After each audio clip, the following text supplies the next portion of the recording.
சீரியல்களின் full எபிசோடுகளை Sun டிவியில் ஒளிபரப்பான உடனே எக்ஸ்க்ளூசிவாக சன் நெக்ஸ்டில் மட்டும் ஃப்ரீயா பாருங்கள். அம்மா நீங்க உள்ள போங்கம்மா, ஒன்னும் பிரச்சனை இல்ல, நான் போய் பாத்துட்டு வந்துடுறேன். இல்லம்மா நானும் வரேம்மா. அம்மா இப்பதான் உங்களுக்கு ஆபரேஷன் பண்ணிருக்கு, நீங்க இப்படி எல்லாம் வெளியில வரக்கூடாது. நீங்க பதட்டப்படாதீங்க, ஒண்ணும் ஆகாது. நான் போய் பாத்துட்டு வந்துடுறேன். இந்த தெருமுக்கு திரும்பின உடனே எதிரிலேயே வந்துட்டு பாருங்க, நான் கூட்டிட்டு வந்துடுறேன். நீங்க போங்க.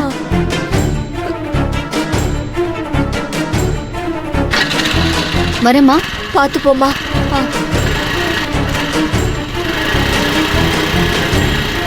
அண்ணா, பக்கத்துல எந்த ஹாஸ்பிடல் வருதோ அங்கேயே நிப்பாட்டுங்க.